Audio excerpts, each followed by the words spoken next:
Hello friends, आज की इस वीडियो में हमारा ज़्यादातर फोकस रहेगा फ्रेजल वर्ब पर। तो अगर आपको भी फ्रेजल वर्ब का यूज़ करने में दिक्कत होती है तो इस वीडियो को एंड तक ज़रूर देखना, आपको बहुत कुछ सीखने को मिलेगा। सो फ्रेंड्स, बिना किसी देरी के शुरू करते हैं आज की वीडियो।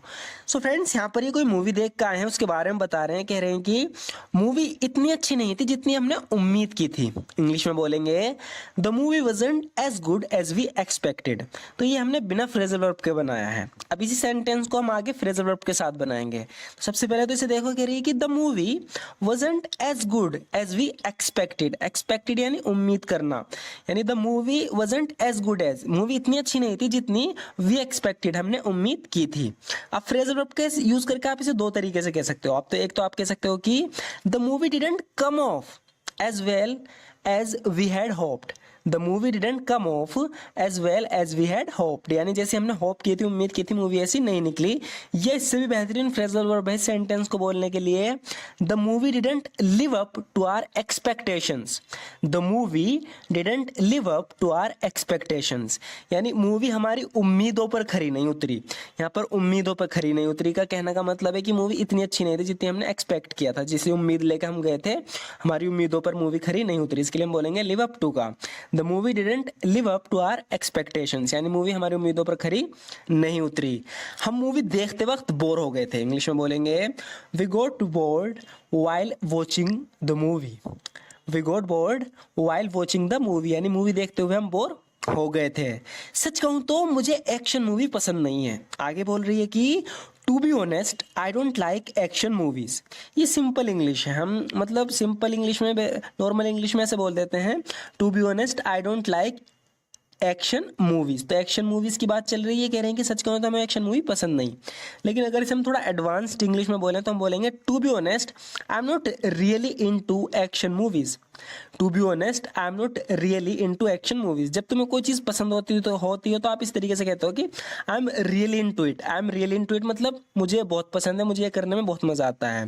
लेकिन जब हमें कोई चीज पसंद नहीं होती हम कहते हैं कि आई am not really into it, यानी मुझे ये ज्यादा पसंद नहीं है, मुझे इसे करने में इंजॉय नहीं मिलता है, मुझे मजा नहीं आता। तो यहाँ पर ये इसीलिए बोल रही है कि टू बी ऑनेस्ट, सच कहूँ तो I am not really into action movies, मुझे एक्शन मूवी पसंद नहीं है। या आप ऐसे बोल सकते हो to be honest action movies don't appeal to me. To be honest सच कहूँ तो action movies don't appeal to me, यहाँ पे भी कहने का मतलब है कि ये मुझे अपील नहीं करती, मुझे पसंद नहीं है एक्शन मूवी। आगे अपने दोस्त से बोल रही है कि हे क्या तुम पास के स्टोर में कुछ खरीदने जा रहे हो। इंग्लिश में बोलेंगे hey are you going to the store nearby to buy something. ये सिंपल इंग्लिश है, are you going to the store nearby to buy something. क्या तुम पास के स्टोर में कुछ खरीदने जा रहे हो। Are you going to the store nearby to buy something.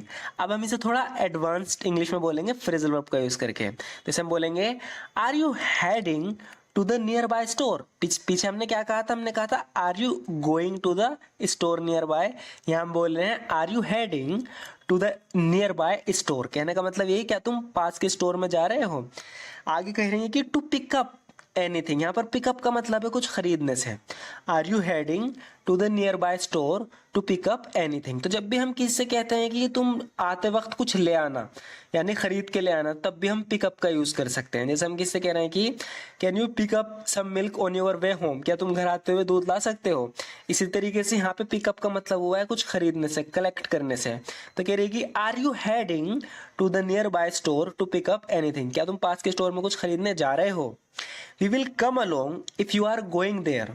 We have to buy some stuff too. कह रही है कि हम साथ चलेंगे अगर तुम वहां जा रहे हो, हमें भी कुछ खरीदना है। We will come along, तो यहाँ पर come along फ्रेजल वर्ब का यूज होगा, यानी कि हम साथ चलेंगे। We will come along यानी हम साथ आएंगे। If you are going there, अगर तुम वहां जा रहे हो। We have to buy some stuff too, हमें भी कुछ सामान खरीदना है। Stuff का मतलब है सामान से। या आप इस तरीके से कह सकते हो कि if you are heading there, यानी अगर तुम उस तरफ जा रहे हो। If you are heading there, we will tag along. Tag along का मतलब है साथ आएंगे हम भी। We need to pick up a few things too, हमें भी कुछ चीजें खरीदनी है। ये बोल रहा है कि उस लड़के का इंटरव्यू कल मैंने लिया था। तो किसी का इंटरव्यू लिया था इसने कल, उसके बारे में बता रहा है कि that boys interview was taken by me yesterday. That boys interview was taken by me yesterday, यानी उस लड़के का इंटरव्यू कल मेरे द्वारा लिया गया था। या आप इसे इस तरीके से भी कह सकते हो कि yesterday I interviewed that boy. Yesterday I interviewed that boy, यानी कल मैंने उस लड़के का इंटरव्यू लिया था। Yesterday I interviewed that boy. आगे कह रहा है कि इंटरव्यू के दौरान वो बहुत कॉन्फिडेंट दिखाई दिया। तो सबसे पहले तो हम इसे बिना फ्रेजल वर्ब के बनाते हैं। कह रहा है कि इंटरव्यू के दौरान, यानी जब मैंने उसका इंटरव्यू लिया तो वो मुझे दिखा के मुझे लगा कि काफी कॉन्फिडेंट है, काफी कॉन्फिडेंट दिख रहा था वो। He appeared very confident during the interview. तो यहाँ पर हम यूज करेंगे अपीयर्ड का, यानी वो दिखाई दे रहा था, काफी ज्यादा कॉन्फिडेंट बंदा दिखाई दे रहा था वो। He appeared very confident during the interview. He appeared very confident during the interview.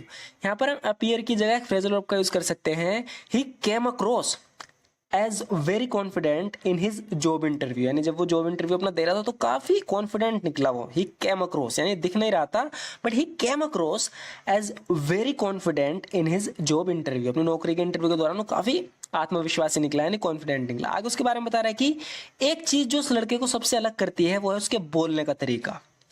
यानी कि उसके बोलने का तरीका बहुत बेहतरीन है। उसकी तारीफ कर रहा है कि एक बात, एक चीज जो उसे सबसे अलग करती है वो है उसके बोलने का तरीका, यानी कम्युनिकेशन स्किल। तो इसे इंग्लिश में बोलेंगे, one thing that sets him apart is the way he talks.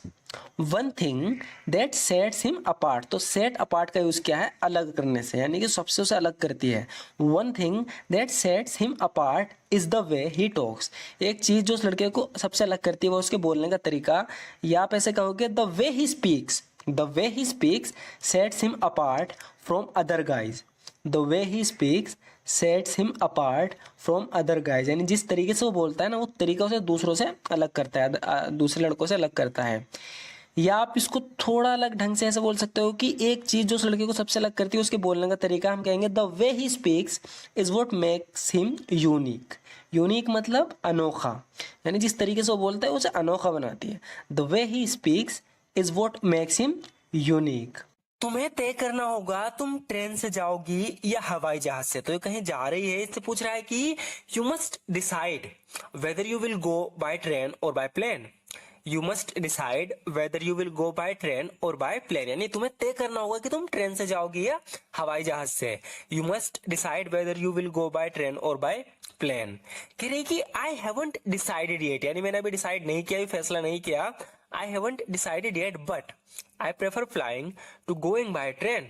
कह रही है कि I haven't decided yet but I prefer flying to going by train. कह रही है कि मैंने फैसला नहीं किया लेकिन मैं उड़ के जाना पसंद करूंगी ट्रेन के बजाय। I haven't decided yet but I prefer flying to going by train. मुझे हवाई जहाज से यानी प्लेन से यात्रा करने का बहुत शौक है। इस इंग्लिश में बोलेंगे, I am so fond of travelling by plane. I am so fond of travelling by plane, यानी मुझे हवाई जहाज से यात्रा करने का बहुत शौक है। I am so fond of travelling by plane.